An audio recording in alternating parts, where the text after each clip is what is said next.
مولاي صل وسلم دائما أبدا على حبيبك خير الخلق كلهم. الحمد لله رب العالمين والصلاة والسلام على سيد الأنبياء والمرسلين. أما بعد فأعوذ بالله من الشيطان الرجيم. بسم الله الرحمن الرحيم. الصلاة والسلام عليك يا رسول الله وعلى آلك وأصحابك يا حبيب الله. الصلاة والسلام عليك يا نبي الله وعلى آلك وأصحابك يا نور الله. نبی رحمت، شفیع امت، مالک جنت، سراپا رحمت صلی اللہ علیہ وسلم کا فرمان عظمت نشان کا مفہوم ہے کہ تم اپنی مجلسوں کو مجھ پر درود پاک پڑھ کر آراستہ کرو، کیونکہ تمہارا یہ درود پاک پڑھنا بروز قیامت تمہارے لیے نور ہوگا. صلو علی الحبیب صلی اللہ تعالی علی محمد وعلی آلہ واصحابہ وبارک وسلم. حدیث شریف سے حاصل ہونے والے مدنی پھولوں کی خوشبوؤں سے مہکتے گلشن یعنی مدنی چینل کے مبارک سلسلے ایک حدیث ایک سبق میں خوش آمدید. الحمدللہ علم حدیث سے مالا مال یہ سلسلہ اس کی دوسری ایپیسوڈ آپ کی خدمت میں لے کر حاضر ہوئے ہیں. لاسٹ سلسلے میں آخر میں ہم نے یہ آپ سے گفتگو کی تھی کہ ایٹ ٹائمز ایسا ہوتا ہے کہ علم دین کی کمی کی وجہ سے، کچھ حصہ پڑھ لینے کی وجہ سے ہمارا ویژن چھوٹا ہو جاتا ہے، اور ہاریزون بڑا نہ ہونے کی وجہ سے، وائڈ نہ ہونے کی وجہ سے، یعنی یوں سمجھ لیجئے ہماری نظر تنگ ہونے کی وجہ سے اتنا ہی حصہ ہمارے سامنے رہتا ہے، تو بعض اوقات ہم کسی غلط فہمی کا شکار ہو جاتے ہیں. الحمدللہ ایک حدیث ایک سبق میں ہم حدیث شریف پر الحمدللہ اتنے مختلف جہتوں سے ہمارے مفتی صاحب کلام فرماتے ہیں، مختلف انداز سے تشریح بیان کرتے ہیں، اس سے حاصل ہونے والے نکات ہمیں سیکھنے، سننے، سمجھنے کو ملتے ہیں کہ یوں لگتا ہے کہ جیسے جیسے سلسلہ آگے بڑھتا جا رہا ہے نظر کا دائرہ وسیع ہوتا چلا جا رہا ہے، اور ظاہر ہے جس میں جتنا ظرف ہوگا اس کا دامن اتنا ہی بھرے گا. سلسلے کا آغاز تو ہو ہی چکا ہے. ظاہر ہے نفسیاتی طور پر پہلا سوال یہی پیدا ہوتا ہے کہ آج نہ جانے کون سی حدیث بیان کی جائے گی اور اس میں سے ہمیں کیا کیا سیکھنے کو ملے گا. زیادہ انتظار نہیں کرواتے ہیں، آپ کو مفتی صاحب کے پاس لیے چلتے ہیں. چلیے میرے ساتھ مل کر ان کو مرحبا کہیں. اہلا و سہلا، مرحبا، ماشاء اللہ. جی، میرا اور مدنی چینل کے ناظرین کا مشترکہ سوال جو دیکھیں گے ہمارے مدنی چینل کے ناظرین، غالباً پہلا سوال یہی ہوگا کہ مفتی صاحب کیا بیان فرمائیں گے، کیا پس منظر ہوگا، کیا پیش منظر ہوگا، کس حوالے سے حدیث منتخب آپ نے کی ہے؟ الحمدللہ رب العالمین والصلاة والسلام علی سید الانبیاء والمرسلین. اما بعد فاعوذ باللہ من الشیطان الرجیم. بسم اللہ الرحمن الرحیم. بخاری شریف کتاب الاستقراء سے ایک حدیث کا انتخاب کیا ہے. جی جی. جس کے راوی حضرت ابو ہریرہ رضی اللہ تعالی عنہ ہیں. روایت کرتے ہیں جی ان النبی صلی اللہ علیہ وسلم قال ما من مؤمن الا وانا اولا به فی الدنیا والآخرہ. اقرأوا ان شئتم النبی اولا بالمؤمنین من انفسهم فأيما مؤمن مات وترك مالا فليرثه عصبته من كانوا ومن ترك دينا أو ضياعا فليأتني فأنا مولاه. اللہ. حضرت ابو ہریرہ رضی اللہ تعالیٰ عنہ فرماتے ہیں نبی اکرم علیہ الصلاۃ والسلام نے ارشاد فرمایا کہ کوئی مسلمان ایسا نہیں کہ جو دنیا اور آخرت میں انا اولا بھی، میں اس پر اولا ہوں. اولا کیا ہوں؟ اس کی مختلف تشریحات ہیں. اچھا اچھا اچھا. یعنی ایک اس کا معنی یہ ہے کہ میں اس کا مددگار ہوں. ماشاء اللہ. فرمایا اقرأوا ان شئتم، اگر تم چاہتے ہو تو اس آیت کو پڑھ لو. النبی اولا بالمؤمنین من انفسہم، اللہ اللہ. کہ یہ نبی اکرم علیہ الصلاۃ والسلام تمہاری جانوں سے زیادہ تمہارے لیے عزیز ہیں یا قریب ہیں یا مددگار ہیں یا شفیق ہیں یا لائق ہیں. ماشاء اللہ. فرمایا ایما مؤمن ماتا، جو بھی مسلمان انتقال کر جائے اور ترکہ چھوڑے، فلیرثہ عصبتہ من کانوا، اس کے جو ورثہ ہیں وہ اس کے حقدار ہوں گے. کیا کہیں گے؟ ومن ترک دینا او دیعا، جو قرضہ چھوڑ جائے یا یتیم اولاد چھوڑ جائے، فلیاتینی، تو پھر جو مانگنے والے ہیں وہ میرے پاس آ جائیں. انا مولا ہوں، سبحان اللہ. میں مددگار ہوں. ماشاء اللہ. ان کے نثار کوئی کیسے ہی رنج میں ہو، جب یاد آ گئے سب غم بھلا دیے ہیں. سبحان اللہ. اب دیکھیے اس حدیث آپ نے شعر سے ہی گفتگو کا آغاز کر دیا. اب اعلیٰ حضرت کا جو پورا کلام ہے، سبحان اللہ، سچی بات سکھاتے یہ ہیں، سیدھی راہ دکھاتے یہ ہیں، پورا کا پورا کلام جو ہے نبی اکرم علیہ الصلوۃ والسلام کی صفت مددگاری کے پس منظر میں. ماشاء اللہ. تو اب پہلے تو میں یہ عرض کروں کہ اس حدیث کے اندر نبی اکرم علیہ الصلوۃ والسلام نے جو ارشاد فرمایا انا مولا ہوں، میں اس کا مددگار ہوں، سبحان اللہ، میں اس کا ناصر ہوں. علامہ عینی اس کی شرح لکھتے ہیں المولا الناصر. المولا الناصر، مولا کے مختلف معنی ہیں. جی جی. مولا کے معنی دوست کے بھی ہے، اچھا اچھا اچھا اچھا، فرینڈ کے بھی. ٹھیک. اور ایک مولا کے معنی ہے مددگار کے. تو نبی اکرم علیہ الصلوۃ والسلام بلا شبہ مدد فرماتے ہیں. سبحان اللہ. اور صرف دنیا میں ہی نہیں، آخرت میں بھی مدد فرماتے ہیں. اللہ اکبر. اس لیے فرمایا انا اولا بہ فی الدنیا والآخرہ. آئے ہائے، کیا کہنے. اور حدیث بخاری شریف کی ہے کہ دنیا میں ہی نہیں، آخرت میں بھی سبحان اللہ، انا اولا بہ. صلی اللہ علیہ وسلم. اب پہلے تو اولا بہ کا معنی سمجھتے ہیں، بے شک. ٹھیک ہے جی، لبیک. پھر اس حدیث پر پورا کلام کریں گے. جی جی. نبی اکرم علیہ الصلوۃ والسلام نے اپنی بات کو آیت مبارکہ کے ذریعے بیان کیا جی، کہ جو چاہتا ہے قرآن پاک کی اس آیت کو پڑھ لے. النبی اولا بالمؤمنین من انفسہم. جی جی. اس آیت کی مختلف تفسیریں جو ہیں وہ علماء نے بیان کی. اچھا. مثلا ایک تفسیر یہ ہے کہ حضور اکرم علیہ الصلوۃ والسلام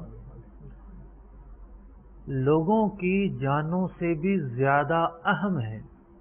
اچھا، ماشاء اللہ. یعنی اپنے ماں باپ سے بڑھ کر، اپنے اہل خانہ سے بڑھ کر، عزیز و اقارب سے بڑھ کر، بلکہ اپنی جان سے بڑھ کر آپ کو چاہا جائے.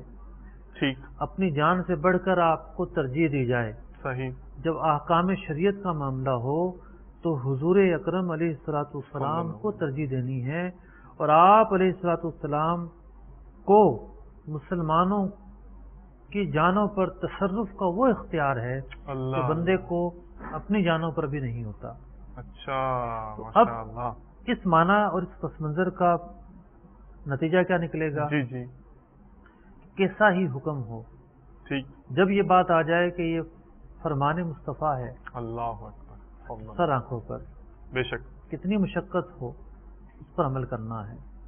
فجر کے وقت سردی ہو، سخت اور نماز پڑھنے کا معاملہ ہو، فرمان مصطفیٰ ہے.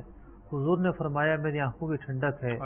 اپنے تکلیف کو نہیں دیکھنا، نبی اکرم علیہ الصلوۃ والسلام کی خواہش کو ترجیح دینی ہے. انشاءاللہ. حلال و حرام کا معاملہ ہو، ایک طرف حلال ہے ایک طرف حرام ہے. جی جی. اور حرام جو ہے بڑی آسائش سے حاصل ہو رہا ہے اور بڑے اس سے فوائد ہوں گے، نہیں، میرے آقا علیہ الصلوۃ والسلام خوش نہیں ہوں گے. صحیح. زندگی کا کوئی موڑ ہو، کوئی موقع ہو، کوئی بھی کسی بھی حکم شریف پر عمل کرنے کا معاملہ ہو، ترجیح اس بات کو دینی ہے کہ میرے پیارے محبوب علیہ الصلوۃ والسلام جو ہیں وہ میری جان سے بھی زیادہ عزیز ہیں. ان کے فرمان کی اہمیت ان کے قول کی اہمیت، ان کی خواہش کو ترجیح دینی ہے. انشاءاللہ جان دے دو وعدہ دیدار پر، نقد اپنا دام ہو ہی جائے گا سبحان اللہ. انشاءاللہ. بعض عارفین نے کہا کہ جب تک کسی شخص کو یہ یقین نہ ہو جائے جی کہ تمام احوال میں اس کی جان، اس کے مال رسول اللہ صلی اللہ علیہ وسلم مالک ہیں، اچھا تو اس وقت تک وہ ایمان کی مٹھاس کو نہیں پہنچ سکتا. اللہ اکبر. اور اسی لیے وہ روایت بیان کی گئی جی جی کہ جس میں 3 اوصاف ہوں وہی ایمان کی مٹھاس کو پا سکتا ہے. جس میں 3 اوصاف ہوں وہی ایمان کی مٹھاس کو پائے گا. اللہ اور اس کا رسول اس کے نزدیک ان کے ماں سوا سے زیادہ محبوب ہیں. سبحان اللہ.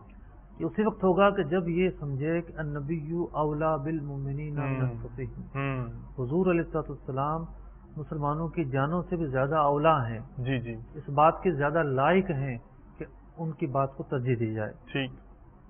وہ شخص جس سے بھی محبت کرے تو اللہ کے لیے محبت کرے، اللہ اکبر. اور اس کے نزدیک کفر میں لوٹنا اس طرح ناپسندیدہ ہو جس طرح آگ میں لوٹنا.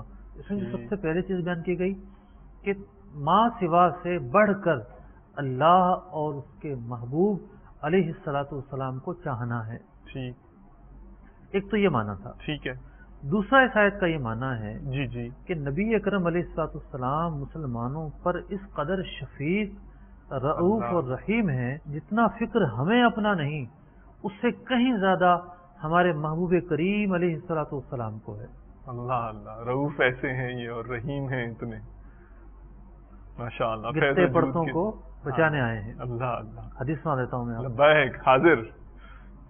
حضرت ابو ہریرہ رضی اللہ تعالیٰ عنہ بیان کرتے ہیں نبی اکرم علیہ الصلوۃ والسلام نے ارشاد فرمایا، میری مثال اور میری امت کی مثال اس شخص کی طرح ہے جی. کہ کسی شخص نے آگ روشن کی اللہ اور ہوا اور پروانے اور کیڑے مکوڑے اس آگ میں دھڑا دھڑ گر رہے ہوں. گویا کہ تم دھڑا دھڑ گر رہے ہو اور میں تم کو کمر باندھنے کی جگہ سے پکڑ پکڑ کر کھینچ رہا ہوں. ایک تو یہ مانا کہ خواہشوں کی آگ میں گر رہے ہو، اور جو احکام اور شریعت کے جو طریقے اور جو پیغامات نبی اکرم علیہ السلام نے ہمیں پہنچائے اس سے ہمیں آپ بچا رہے ہیں. اللہ اللہ. دوسرا یہ جو بروز قیامت منظر ہوگا اللہ کہ نبی اکرم علیہ السلام اس امت کو بچا رہے ہوں گے. تو اتنے شفیق ہیں آپ، اس امت کے لیے اتنا درد ہے آپ کے دل میں کہ جو ایک انسان کو اپنے ماں باپ کے متعلق نہیں ہوتا، بلکہ ایک ایسا وقت بھی آتا ہے کہ انسان ماں باپ کو بھی چھوڑ کر اپنی ذات کو ترجیح دیتا ہے. النبی اولا بالمؤمنین من انفسہم، کہ نبی اکرم علیہ السلام بندہ جس قدر اپنی ذات کے بارے میں سوچتا ہے جی مسلمانوں پر اس سے بڑھ کر شفیق ہیں. ماشاء اللہ. تیسرا معنی جی کہ مسلمانوں پر جو حقوق ہیں، مسلمانوں پر جو حقوق ہیں، تو دوسرے مسلمانوں کی بنسبت نبی اکرم علیہ السلام ان حقوق کی ادائیگی کے زیادہ قریب ہیں.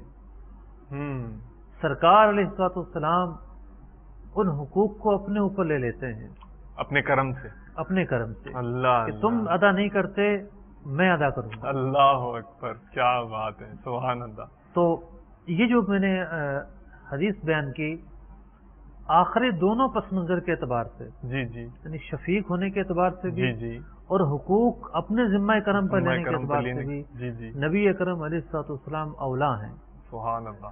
تو اس آج کی جو حدیث پاک ہے، جی جی اس حدیث پاک کا جو مرکزی خیال ہے اور جو سیکھنے کا سبق ہے، جی ایک تو یہ ہے کہ نبی اکرم علیہ السلام اس امت پر کس قدر رحیم و شفیق ہیں، ماشاء اللہ. کس قدر آپ علیہ السلام ہر جگہ پر مددگار ہیں ماشاء اللہ. اور مدد فرمانے والے ہیں. دوسرا یہ کہ یہ حدیث جو ہے مختلف الفاظوں کے ساتھ کتابوں میں نقل ہوئی، جن کا خلاصہ یہ ہے کہ نبی اکرم علیہ السلام ایسے مواقع پر جب کسی کے اوپر دین ہوتا جی جی اور ادا کرنے والا نہ ہوتا، دین مینس قرضہ، اور اس کے مال میں کوئی ایسی چیز نہ ہوتی جس سے وہ قرضہ ادا کیا جا سکے، نبی اکرم علیہ الصلوۃ والسلام اس کا قرضہ اپنے اوپر لے لیتے، سبحان اللہ، اس کے بچوں کی پرورش اپنے اوپر لے لیتے۔ اللہ اکبر۔ دوسری چیز یہ ہے کہ قرضے کے تعلق سے جی، نبی اکرم علیہ الصلوۃ والسلام کی جو تعلیمات ہیں وہ بہت زیادہ واضح ہیں۔ اچھا، جیسے آپ نے یعنی اس وقت یہ رواج تھا مدینہ منورہ کے اندر جی جی، کہ بات بات پہ لوگ قرضہ لے لیا کرتے تھے، بات بات پہ قرضہ لے لیا کرتے تھے۔ قرضے کا رواج بہت زیادہ تھا۔ تو نہ صرف یہ کہ آپ اپنے ذمہ کرم پر قرضہ لے لیتے ہیں، بلکہ دوسرا رخ یہ ہے کہ آپ قرضہ چھوڑ کر مر جانے والوں سے بھی ناپسندیدگی کا اظہار فرماتے ہیں۔ آج کل مفتی صاحب اس طرح کا بھی غالباً شاید کوئی ٹرینڈ ہے یا پیدا کرنے کی کوشش کی جاتی ہے کہ بیڈ روم کو ری فرنشڈ کرنا ہے تو قرضہ لے لیجئے، کنزیومر فائنانس حاصل کر لیجئے، بچوں کے کھلونے میں عرض کرتا ہوں، یہ کچھ حدیث بیان کرتا ہوں، جی جی، اس کے بعد پھر جو آپ مثالیں دیں گے جی جی، پھر اس کی صحیح تطبیق ہو پائے گی۔ ٹھیک ہے۔ صحیح بخاری میں سلمہ بن اقوا رضی اللہ تعالیٰ عنہ سے مروی ہے، جی، نبی اکرم علیہ الصلوۃ والسلام کی خدمت میں حاضر تھے، ایک جنازہ لایا گیا، اللہ اللہ، لوگوں نے عرض کی کہ اس کی نماز پڑھائیے، ٹھیک ہے، آپ نے فرمایا اس پر کوئی دین تو نہیں ہے، قرض تو نہیں ہے؟ جی جی، تو عرض کی نہیں، اچھا، اس کی نماز جنازہ آپ نے پڑھا دی۔ ماشاء اللہ، سبحان اللہ، پھر دوسرا جنازہ لایا گیا، اللہ اللہ، فرمایا اس پر دین ہے؟ عرض کی ہاں، فرمایا کچھ مال چھوڑا ہے اس نے؟ لوگوں نے عرض کی 3 دینار چھوڑے ہیں۔ ٹھیک، تو نبی اکرم علیہ الصلوۃ والسلام نے اس کی بھی جنازہ پڑھا دیا۔ ٹھیک ہے، پھر تیسرا جنازہ لایا گیا، ارشاد فرمایا اس پر کچھ دین ہے؟ ہوں، عرض کیا 3 دینار کا مدیون ہے، 3 مقروض دینار، ہے۔ اچھا، فرمایا کچھ چھوڑا ہے؟ لوگوں نے کہا کہ نہیں۔ ارشاد فرمایا اس کا جنازہ تم خود پڑھ لو۔ اللہ اکبر، ابو قتادہ رضی اللہ تعالیٰ عنہ نے عرض کی یا رسول اللہ صلی اللہ علیہ وسلم اس کا جنازہ پڑھا دیں، اس کا دین ادا کرنا میرے ذمہ ہے۔ اللہ اللہ، یہ وہ ترغیب تھی کہ جب آپ نے اپنے ذمہ لیا تو صحابہ کرام علیہ رضوان نے بھی بڑھ چڑھ کر اپنے ذمہ لیا، ماشاء اللہ، اور مسلمانوں کی اس کو بھی چوٹ پہنچی، وہ تو انتقال کر گیا، بقیہ لوگوں کو بھی چوٹ پہنچی ٹھیک ہے، کہ نبی اکرم علیہ الصلوۃ والسلام کے نزدیک یہ ایک ناپسندیدہ عمل ہے۔ ایک اور روایت ٹھیک ہے، حضرت ابو سعید خدری رضی اللہ تعالیٰ عنہ سے مروی کہ نبی اکرم علیہ الصلوۃ والسلام کی خدمت میں جنازہ لایا گیا، جی، ارشاد فرمایا اس پر دین ہے؟ لوگوں نے کہا ہاں۔ فرمایا دین ادا کرنے کے لیے کچھ چھوڑا ہے؟ عرض کیا نہیں۔ ارشاد فرمایا تم اس کی نماز پڑھ لو۔ حضرت علی رضی اللہ تعالیٰ عنہ نے عرض کی اس کا دین میرے ذمہ ہے۔ اللہ اللہ، حضور صلی اللہ علیہ وسلم نے نماز پڑھا دی۔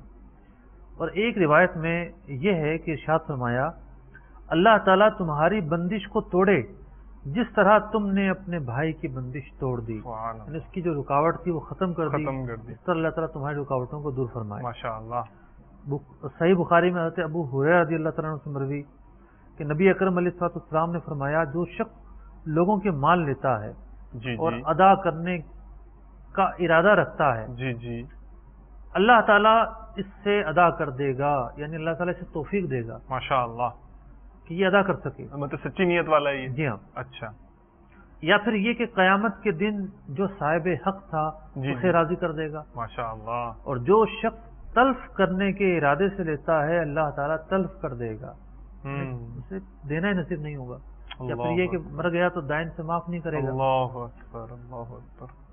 تو ایک تو یہ کہ دین کا چھوڑا جانا، مطلب لوگ جو قرض کا جو لین دین ہے جی جی، اس کے تعلق سے اس کی اتنی اہمیت کہ نبی اکرم علیہ الصلوۃ والسلام فرمائے میں ادا کروں گا، اللہ اللہ، یہ نہیں فرمایا کہ معاف کر دو، معاف کر دو، ٹھیک ہے، میں ادا کروں گا۔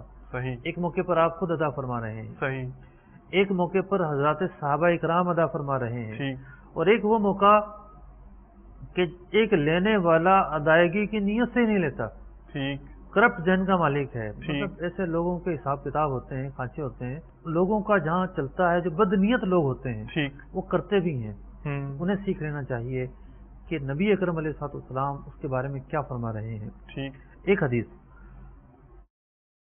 امام احمد بن حنبل رحمۃ اللہ تعالی علیہ نقل کرتے ہیں، حضرت محمد بن عبداللہ بن جحش رضی اللہ تعالیٰ عنہ سے روایت کہ ہم صحن مسجد میں بیٹھے ہوئے تھے، جی، رسول اللہ صلی اللہ علیہ وسلم میں تشریف فرما تھے۔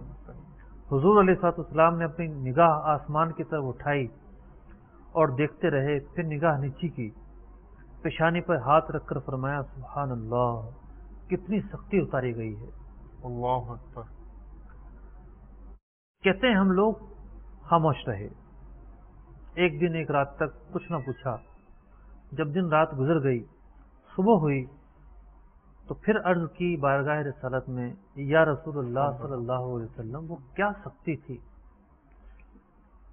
جس کے بارے میں آپ نے ارشاد فرمایا دین کے متعلق قسم ہے ذات کی جس کے قبضے میں محمد صلی اللہ علیہ وسلم کی ذات ہے، اگر کوئی شخص اللہ کی راہ میں قتل کیا جائے یعنی شہید ہو جائے پھر زندہ ہو، پھر قتل کیا جائے، پھر زندہ ہو، پھر قتل کیا جائے، پھر زندہ ہو، یعنی اتنی تکالیف وہ برداشت کرے، جی جی، راہ خدا میں اتنی زیادہ تکالیف برداشت کرے۔ ایک تمثیل اور ایک مثال سے سمجھایا، اس پر اگر قرض ہو، دین ہو تو وہ جنت میں داخل نہ ہو پائے گا جب تک کہ ادا نہ کر دیا جائے یا صاحب حق معاف نہ کر دے۔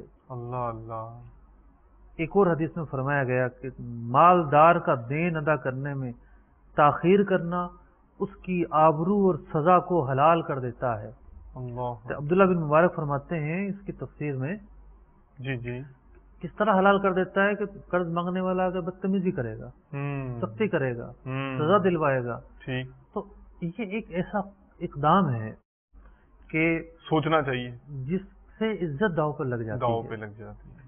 تو یہ جو احکامات ہیں، جی جی، کہ قرض ادا نہ کرنے والے کو یہ وعید، یہ بھی نبی اکرم علیہ السلام کی شفقتیں ہیں جو آپ پہلے ڈرا رہے ہیں، ان لوگوں کو جو گر رہے ہیں، جو برائی میں مبتلا ہونے والے ہیں، انہیں آپ پہلے ہی خبردار کر رہے ہیں، خبردار جس برائی میں مبتلا ہوئے۔ یہ جو فی زمانہ معاشرے میں ہے، اس پر بھی جو ایک سوشل ایول کہیں یا اسے کیا کہیں، اس پر بھی اگر آپ مدنی پھول دیتے چلے جائیں، وہ جو آپ مثالیں دے رہے تھے کہ کیا کیا چیزیں کر سکتے، یعنی گاڑی اچھی لینی ہے لیکن اچھی لینی ہے، زیادہ بڑا ماڈل لینا ہے تو اس کے لیے قرضے اٹھا لیجیے، سودی قرضے لے لیجیے، صرف قرضہ ہوتا، جی جی، سود شامل نہ ہوتا، ٹھیک ہے، تب بھی وہ ناپسند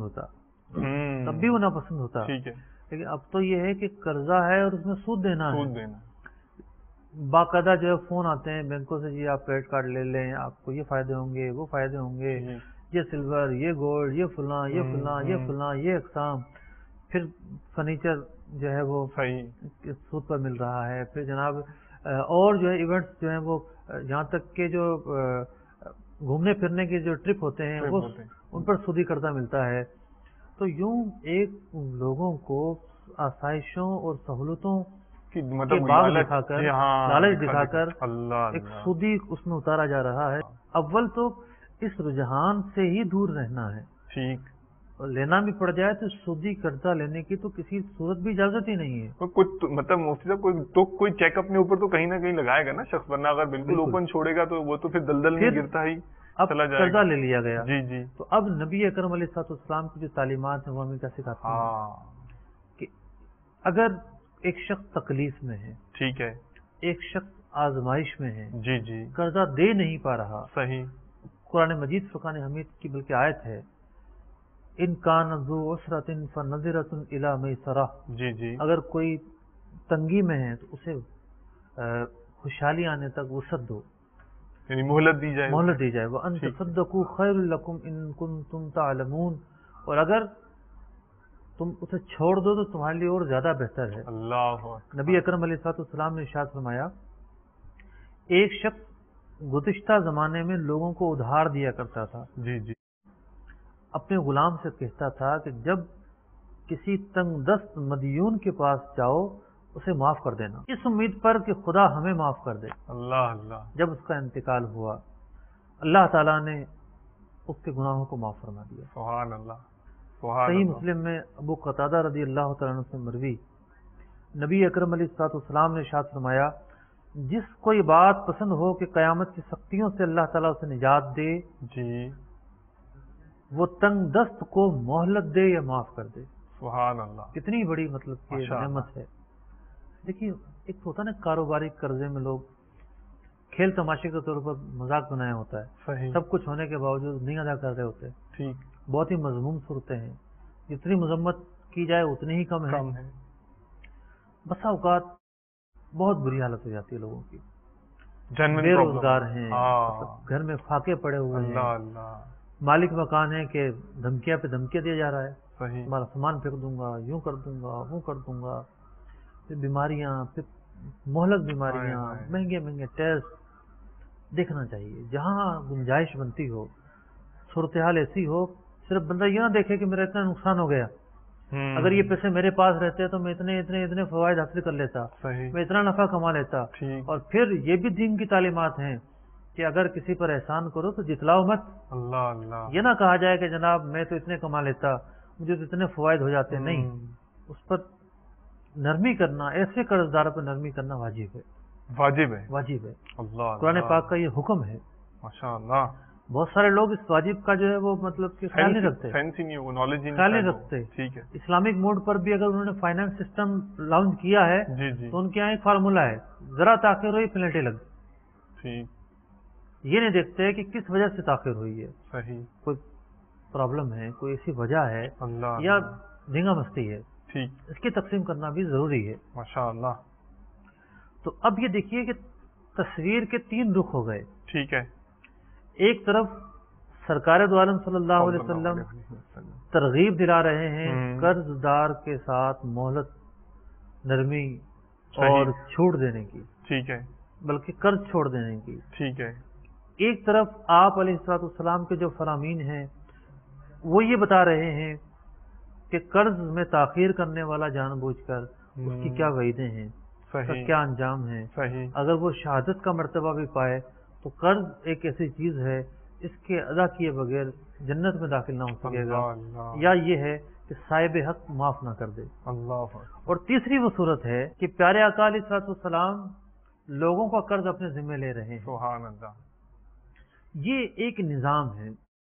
یعنی آج کا جو سبق ہے, آج کی جو حدیث بیان کی گئی اور بقیہ جو حدیث بیان کی گئی, اس سے یہ سبق حاصل ہوتا ہے کہ دین اسلام کے اندر ایک نظام ہے, ایک ایسا نظام جس میں قضا بھی ہے اور سزا بھی ہے. نہیں دیتا, صاحب حق آئے تو صاحب حق کو اس کا حق دیا جائے گا. صحیح. بطور قضا دیا جائے گا. پھر دین اسلام کے اندر سزا کے ساتھ ساتھ ترغیب بھی ہے. ماشاءاللہ. لوگوں کو ایک ترغیب دلائی گئی قرض میں مہلت دینے کی, قرض میں چھوٹ دینے کی, غریب و نادار لوگوں کو موقع دینے کی.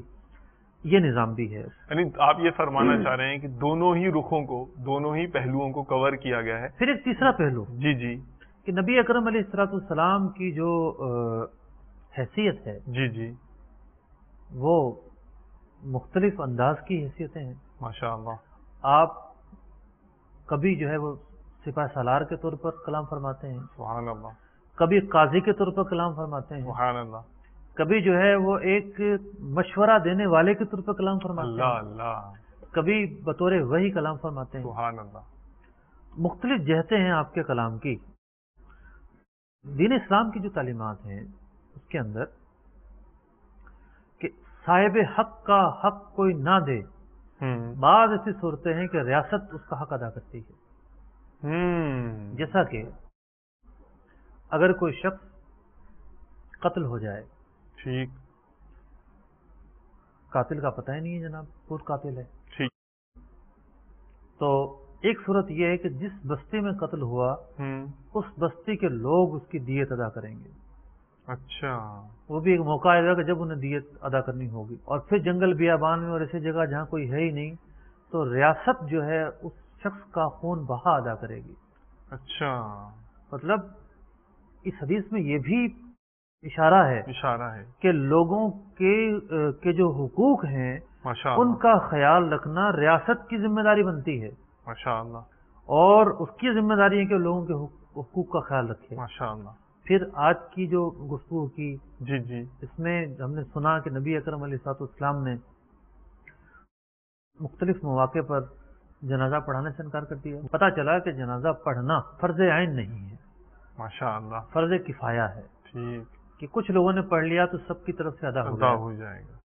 اگر فرض عین ہوتا تو نبی اکرم علیہ الصلوۃ والسلام انکار نہ فرماتے. دوسری بات یہ پتہ چلی جی جی. کہ جو معظم دینی ہے، دینی شخصیت ہے، ایسی شخصیت ہے کہ جس کے لوگ پیچھے چلتے ہیں، ٹھیک وہ ہے. لوگوں کو چوٹ دینے کے لیے، جی جی، مطلب احساس دلانے کے کوئی لیے. ایسا شخص جو مجرم ہو، اس کا جی، جنازہ نہ پڑھائے، ٹھیک. تو اسے یہ اس بات کا حق حاصل ہے. اس کو حقیر سمجھتے ہوئے نہیں. حقیر سمجھتے ہیں، اس کے جرم کو سامنے رکھتے ہوئے. اچھا، جیسے کوئی ڈاکو تھا، ٹھیک ہے، یا کسی نے خودکشی کر لی، صحیح، یا کوئی زانی تھا کہ صحیح، بھئی میں اس کا جنازہ نہیں پڑھاؤں گا، ٹھیک، تاکہ لوگوں کو عبرت حاصل ہو صحیح، اور لوگ ایسے گناہ سے بچیں کہ مرنے کے بعد بھی ایسے شخص کے جو گناہ ہیں اس کے لیے ذلت کا سامان پیدا کر رہے ہیں. یہ اس وقت ہے جبکہ اس کے یہ گناہ مشہور ہوں، ٹھیک، سب کو پتا ہو. جی جی. پھر اب دیکھیے ہمارے ہاں مشہور ہے جی، کہ جو خودکشی کر لے جناب اس کی جنازہ نہیں پڑھی جائے گی. یہ غلط ہے. اچھا اچھا، مجرموں کی بھی جنازہ ہے، وہ مسلمان ہے، ماشاءاللہ، جرم کرنے سے کوئی کافر نہیں ہوتا، صحیح، اس کی نماز جنازہ پڑھی جائے گی. جی جی، لیکن جو معظم دینی ہے اسے جنازہ نہ پڑھنے کا اختیار ہے. پھر ایک اور خاص نقطہ، جی جی، آپ علیہ الصلوۃ والسلام نے ایک ریاست کی بنیاد رکھی، جی، ایک ایسی ریاست جس میں عدل بھی ہے، انصاف بھی ہے، ماشاءاللہ، جس میں حق کو حق کہا جاتا ہے، باطل کو باطل کہا جاتا ہے. نبی اکرم علیہ الصلوۃ والسلام نے جنازہ پڑھانے سے منع کر دیا، ایک طرز عمل. ٹھیک ہے، ہمارے ہاں یہ تو ایک اختیاری کام ہے، واجب نہیں ہے ٹھیک، کہ جناب کوئی بھی مجرم ہو لازمی طور پر اس کا جنازہ پڑھانے سے معظم دینی یا ایک پیشوا جو ہے وہ منع کر دے، لازمی نہیں ہے ایسا. صحیح، لیکن بہت سارے ایسے مواقع آتے ہیں کہ معظم دینی اور پیشوا اور ایسے افراد کہ جنہیں کچھ کرنا چاہیے وہ نہیں کرتے.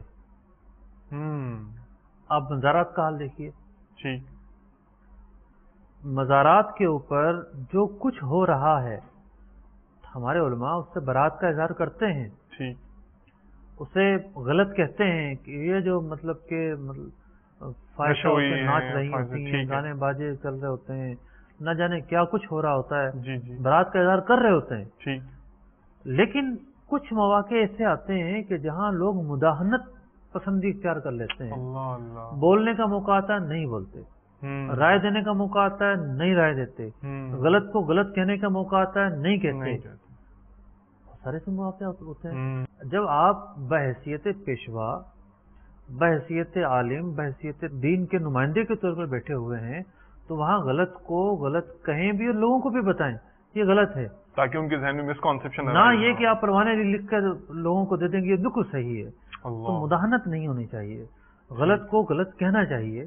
بسا اوقات جو ہے واجب ہو جاتا ہے، اللہ اللہ، بہت سارے مواقع پر غلط کو غلط کہنا واجب ہو جاتا ہے. کچھ ماشاءاللہ، فتنے کے مواقع بھی ہوتے ہیں جہاں کہنے کا اثر ہی نہیں ہوتا، ٹھیک، پتہ ہے کتنا ہی کہا جائے کچھ نہیں ہوگا. آپ دیکھیں کہ سرکار دو عالم صلی اللہ علیہ وسلم شفیق ہیں، رحیم ہیں، لوگوں کا قرض بھی اپنے ذمہ لے رہے ہیں، دوسری طرف جو ہے لوگوں کو ترغیب بھی دے رہے ہیں، تیسری طرف جو ہے جو ناحق قرض دباتے ہیں انہیں ترغیب بھی دے رہے ہیں. یہ ہے اسلام کا حسن، ماشاءاللہ، کہ اس کے اندر کتنا اعتدال ہے. ماشاءاللہ، اس میں نرمی بھی ہے، سختی بھی ہے. ماشاءاللہ، نرمی نرمی کے موقع پر ہے، سختی سختی کے موقع پر ہے. ٹھیک، اس میں ترغیب بھی ہے یعنی موٹیویشن بھی ہے صحیح، اور نفاذ بھی ہے، ماشاءاللہ، مطلب کہ قوانین پر عمل درآمد کر کے اور باقاعدہ طریقے سے نفاذ بھی ہے اور ترغیب بھی ہے. یہ اسلام کا حسن ہے. ماشاءاللہ، جزاک اللہ خیراً و احسن الجزاء. اللہ تعالیٰ آپ کو بہت جزا عطا فرمائے. آئندہ بھی انشاءاللہ تعالیٰ فیوچر میں مختلف احادیث کریمہ پر مدنی پھول کے تبادلے کا بلکہ ہمارے دامن بھرنے کا انشاءاللہ تعالیٰ عز و جل سلسلہ ہوتا رہے گا. امید ہے کہ آپ ہمارے اگلے سلسلے کا انشاءاللہ بے چینی سے انتظار کریں گے اور اگلے سلسلے میں بھی انشاءاللہ احادیث کریمہ کے انوار کی برکتیں ہوں گی. اجازت چاہتے ہیں. جزاکم اللہ خیراً و احسن الجزاء. صلوا علی الحبیب صلی اللہ تعالی علی محمد وعلی آلہ واصحابہ وبارک وسلم. مولاي صل وسلم دائما أبدا على حبيبك خير الخلق كلهم.